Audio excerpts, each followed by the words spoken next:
খেতি তোমাক এনে দিম এনাই দিম পইচা তোমাক মই কি কৰিছো ধুনা এই ঢেকাৰ খেতি কৰা দৰকাৰ হলি ঢেকাৰ খেতি কইঠাৰ কথা নাভাবিবা তুমি ধুনা ঢেকাৰ খেতি কৰিবা 3 বিঘা কইঠাৰ খেতি এনে নাপাও ঢেকাৰ খেতি কৰা ঢেকাৰ কথা ভালকে কবা কৈছি হা পৰি যাব আঙুলি দেখা কাটি দিম এডভান্স দিয়া আছে তোমাক এডভান্স দিয়া আছে কইঠা এডভান্স দিয়া আছে তোমাক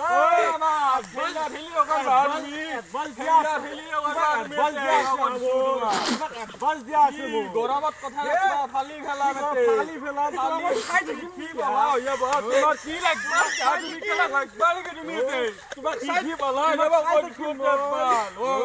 তুমি এতিয়া ঘৰত কথা ফালি ফেলাম বুলি তোমাক মই চাবা আহিছো